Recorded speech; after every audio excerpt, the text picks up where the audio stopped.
মীন রাশির জীবনে ঘটবে ভাগ্যোদয়। লগ্নস্থ শনি, সূর্য ও চতুর্থস্থ বৃহস্পতির প্রভাবে রাজকীয় সম্মান ও গৃহসুখ বৃদ্ধি পাবে। মীন রাশির ক্ষেত্রে 25শে এপ্রিল থেকে 30শে এপ্রিলের এই সময়কালে লগ্নস্থ শনির মহাপ্রভাব এবার কি দীর্ঘ প্রতীক্ষার অবসান ঘটাবে জীবনে, নাকি জীবনে আপনাদেরকে আরও কিছু বিষয় সচেতন থাকার একটা ইঙ্গিত তথা পরিবার্তা দেবে। আজকের এই আপডেটে আমরা গ্রহগত বিশ্লেষণ সাপেক্ষে আলোচনা করব 25শে এপ্রিল থেকে 30শে এপ্রিলের এই বিষয় সময়কালটি মীন লগ্নের ক্ষেত্রে ঠিক কেমনভাবে কাটতে চলেছে, কোন কোন বিষয়বস্তু থেকে আপনারা একটা উন্নতি সাধিষ্ঠান করে পরিলক্ষিত করে চলতে পারবেন, কোন কোন বিষয়বস্তু থেকে আপনাদেরকে একটুকু সচেতন থেকে সাবধান থেকে চলতে হবে, পারিবারিক জীবন থেকে শুরু করে প্রেম সম্পর্ক প্রত্যেকটা বিষয়ে কিন্তু আলোচনা করব। তো বন্ধুরা, জ্যোতিষশাস্ত্রের গাণিতিক পরিমাপ অনুযায়ী এপ্রিলের এই শেষের 5 থেকে 6টি দিন মীন রাশির জন্য কিন্তু অত্যন্তই স্থিতিশীল হবে। এই সময় আপনার লগ্নে অবস্থান করছেন একাদশপতি শনিদেব এবং সূর্য। এই অবস্থান আপনাকে অত্যন্ত গম্ভীর, ডিসিপ্লিনড এবং দূরদর্শী প্রবণ সম্পন্ন করে তুলবে।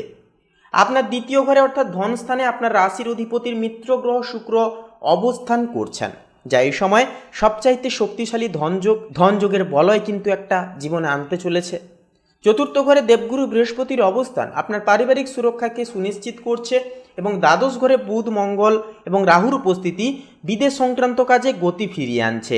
এছাড়াও মীন রাশির জন্য লগ্নে শনির এই যে অবস্থান আপনাকে ধৈর্যশীল করবে। আপনি কোনো হঠকারী সিদ্ধান্ত নেবেন না, যা আপনাকে বড় ধরনের লোকসান থেকে বাঁচাবে। সূর্যের তেজ আপনার ব্যক্তিত্বে এক ধরনের প্রশাসনিক আভা নিয়ে আসবে, যার ফলে কর্মক্ষেত্রে আপনার কথার গুরুত্ব অনেকটাই কিন্তু বাড়বে।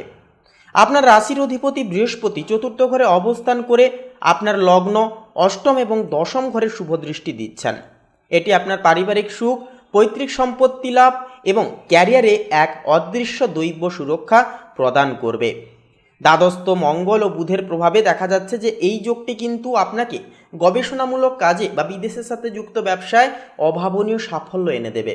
কোনো গোপন সূত্র থেকে তথ্য লাভ আপনার ব্যবসায়িক কৌশলকেও কিন্তু অনেকটাই নির্ধারণে রাখতে সাহায্য করবে।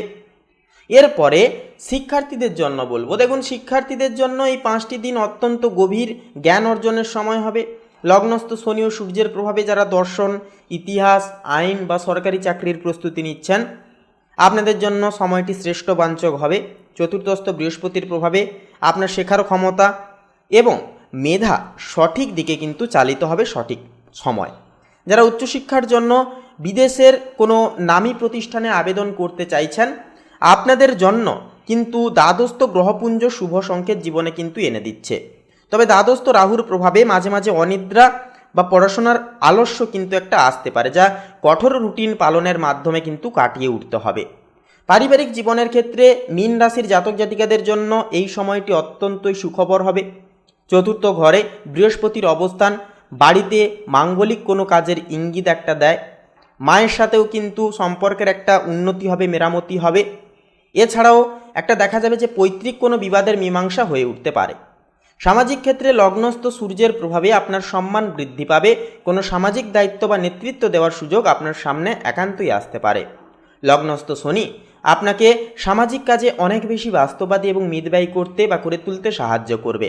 প্রেমের ক্ষেত্রে এই সময়টি মীন রাশির জন্য স্থায়িত্ব ও পারস্পরিক শ্রদ্ধার হবে। দ্বিতীয় ঘরে শুক্র উচ্চস্থ হওয়ায় জীবনসঙ্গীর সাথে আর্থিক বৈষয়িক উন্নতির বিষয়ে সদর্থক আলোচনা হতে পারে। লগ্নস্থ শনির কারণে প্রেমের সম্পর্কে এক ধরনের গাম্ভীর্য ও একনিষ্ঠতা ভাব বজায় থাকতে দেখা যাবে। যারা অবিবাহিত জাতক জাতিকাগণ রয়েছেন, আপনাদের জন্য পরিবার বা বড়দের হস্তক্ষেপে বিয়ের একটা কথাবার্তা কিন্তু এগিয়ে যাওয়ার চরম একটা প্রবল যোগ কিন্তু এই সময় দেখা যাবে আসতে। চতুর্থস্থ বৃহস্পতির প্রভাবে দাম্পত্য জীবনে এক ধরনের আধ্যাত্মিক প্রশান্তি কিন্তু বজায় থাকবে। কর্মজীবনেও কিন্তু আপনি এই সপ্তাহে আপনার অভিজ্ঞতা এবং ধীরস্থির বুদ্ধি দিয়ে বড় সাফল্যকে কিন্তু অর্জন করতে পারবেন। এছাড়াও একান্তই লগ্নস্থ সূর্য ও শনি নির্দেশ করছে যে যারা প্রশাসন, শিক্ষা, বিচার বিভাগ বা কোনো বড় প্রতিষ্ঠানের ম্যানেজমেন্টের সাথে যুক্ত রয়েছেন, আপনাদের জন্য এটি একটি স্বর্ণালীর সময় হয়ে উঠবে। দ্বাদস্থ মঙ্গল ও রাহু নির্দেশ করছে যে প্রযুক্তিগত বা টেকনিক্যাল কোনো সমস্যা আপনি খুব সহজেই কিন্তু সমাধান করে চলতে পারবেন। ব্যবসায়ীরাও কিন্তু এই সপ্তাহে কোনো দূরপাল্লার সফর বা বিদেশের কোনো চুক্তিতে সফল হয়ে উঠতে পারেন। কর্মস্থলে আপনার প্রভাব আগের চাইতে অনেক বেশি বাড়বে। আর্থিক ব্যবস্থাপনার ক্ষেত্রেও কিন্তু 25 এপ্রিল থেকে 30 এপ্রিলের এই বিশেষ সময়কালটি মীন রাশির জাতক জাতিকাদের জন্য অত্যন্ত লাভজনক হয়ে উঠবে। শুক্র উচ্চস্থ হওয়ার কারণে দ্বিতীয় ঘরে আপনার আয়ের প্রবাহ কয়েক গুণ কিন্তু বৃদ্ধি পাবে। চতুর্থস্থ বৃহস্পতির প্রভাবে জমি বা ফ্ল্যাট কেনা বেচা থেকে হঠাৎ বড় অঙ্কের কিন্তু মুনাফা পাওয়ার একটা কিন্তু যোগ রয়েছে। তবে দ্বাদস্থ মঙ্গলের প্রভাবে দান ধ্যান বা ধর্মীয় কোনো কাজে আপনার কিছুটা অর্থ কিন্তু ব্যয় হয়ে যেতে পারে এই সময়। তাছাড়াও সঞ্চয়ের গ্রাফ এই সপ্তাহে দ্রুত ঊর্ধ্বমুখী হয়ে উঠবে আপনাদের ক্ষেত্রে।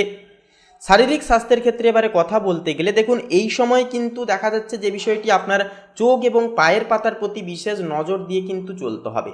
দ্বাদশ ঘরে তেজস্বী গ্রহদের প্রভাবে মাঝে মধ্যে অনিদ্রা বা চোখের ক্লান্তিভাব কিন্তু একটা দেখা যেতে পারে। এছাড়াও যে বিষয়টি লক্ষ্য করা যাবে, তবে লগ্নস্থ সূর্য থাকছে, যা আপনাকে এক ধরনের শারীরিক জীবন শক্তি বা ভাইটালিটি, একটা এনার্জি কিন্তু প্রদান করবে, যা আপনাদের এনার্জি লেভেলটাকেও কিন্তু অনেকটা হাইয়ে বা হাইয়েস্ট স্তরে কিন্তু রাখতে অনেকটাই সাহায্য করবে। চতুর্থস্থ বৃহস্পতি আপনাকে মানসিকভাবে অত্যন্ত শান্ত, ধীরস্থির এবং প্রসন্ন চিত্তময় রাখবে। তাই নিয়মিত প্রাণায়াম এবং সময়মতো বিশ্রামও কিন্তু আপনার শারীরিক গঠন ও লাবণ্য বজায় রাখতে সাহায্য করবে। এছাড়াও বলবো, এই সময় শরীরের দিকে বিশেষভাবে লক্ষ্য নজর রেখে চলবেন। যেনারা আপনারা ডায়াবেটিস অর্থাৎ সুগার বা ব্লাড প্রেশারজনিত সমস্যায় যেনারা যুক্ত রয়েছেন, অবশ্যই আপনারা এই সময় একটুকু সচেতন থেকে চলবেন। খাবার দাবারের দিকে লক্ষ্য নজর রেখে অবশ্যই চলবেন। এছাড়াও প্রত্যেকটা কাজবার্তা করার সময়, রাস্তাঘাটে চলার সময় অবশ্যই বলবো আপনারা সাবধানের সহিত রাস্তাঘাটে চলাফেরা করবেন। কোনো রকম কোনো ক্ষেত্রে আপনারা তাড়াহুড়ো করতে যাবেন না ভুলেও, তাহলে কিন্তু সমস্যায় জড়িয়ে পড়তে পারেন। তো সামগ্রিকভাবে বলবো, 25 এপ্রিল থেকে 30 এপ্রিলের এই সময়কালটি মীন লগ্নের জন্য ব্যক্তিগত প্রতিষ্ঠা এবং আর্থিক সমৃদ্ধির সময় হবে। শিক্ষার্থীদের জন্য এটি একটি লক্ষ্যভেদের সুযোগ নিয়ে আসবে জীবনে। লগ্নস্থ শনি ও সূর্য আপনার ব্যক্তিত্বকে মজবুত করবে এবং চতুর্থস্থ বৃহস্পতি আপনার ভাগ্যকে সুরক্ষিত রাখবে। এই সপ্তাহে আপনার প্রধান শক্তি হবে আপনার ধৈর্য এবং আধ্যাত্মিক মানসিকতা। তো বন্ধুরা, আপনাদেরকে বলবো অবশ্যই সময়কে কাজে লাগানোর চেষ্টা করুন, যেহেতু এই সময় আপনাদের লগ্নের পাশাপাশি দ্বিতীয় ঘরে যেহেতু শুক্র অবস্থান করছে, সেহেতু বলবো এই সময়টা কিন্তু অনেকটা সময়ের পরে এসেছে। এই সময়কে এবং এই সুযোগকে কাজে লাগান, জীবনে কিছু করে দেখানোর চেষ্টা অবশ্যই করুন। পাশাপাশি চাইলে আপনারা এই সময় কিছু রেমেডি উপায়ও কিন্তু পালন করতে পারেন। সেগুলি হচ্ছে, এই সময় আপনারা কোনো গরিব দুঃখী মানুষজনদের খাদ্য সামগ্রী কিংবা বস্ত্র সামগ্রী দান করলে কিন্তু অনেকটাই পজিটিভ ইন্টেন্সিটি কিন্তু পাবেন। গ্রহ নক্ষত্রের নেগেটিভিটি বা দোষ ক্রিয়াগুলি কিন্তু জীবন থেকে দূরে যাবে। এছাড়াও গরুকে সবুজ ঘাস খাওয়ান, পশু পাখির একটুকু খেয়াল রাখুন। আপনারা অবশ্যই এই সময়কালে বেশি বেশি করে ইষ্টচিন্তন, ইষ্টনাম ধ্যান, ইষ্টনাম জপ করুন। এগুলি কিন্তু আপনাদের জীবনে নানান রকম নেতিবাচকতাকে চিরতরে কাটিয়ে তুলবে। তো বন্ধুরা, আজকের এই পর্বটি, আজকের এই আপডেটটি এই পর্যন্ত। পর্বটি যদি ভালো লাগে অবশ্যই একটি লাইক দিয়ে কমেন্টে শ্রদ্ধা এবং ভক্তি ভরে একটিবার অবশ্যই লিখে যাবেন। ওম নমঃ শিবায়, হর হর মহাদেব, জয় দেবাদিদেব মহাদেবের জয়। অবশ্যই কমেন্টে শ্রদ্ধা ও ভক্তি ভরে একটিবার অবশ্যই লিখে যাবেন। এছাড়াও বলবো বন্ধুরা, আমাদের এই ভাগ্যবিচার চ্যানেলটিকে সাবস্ক্রাইব করে পাশে থাকতে ভুলবেন না। আপনারা ভালো থাকুন, সুস্থ থাকুন, সচেতন থাকুন। নমস্কার।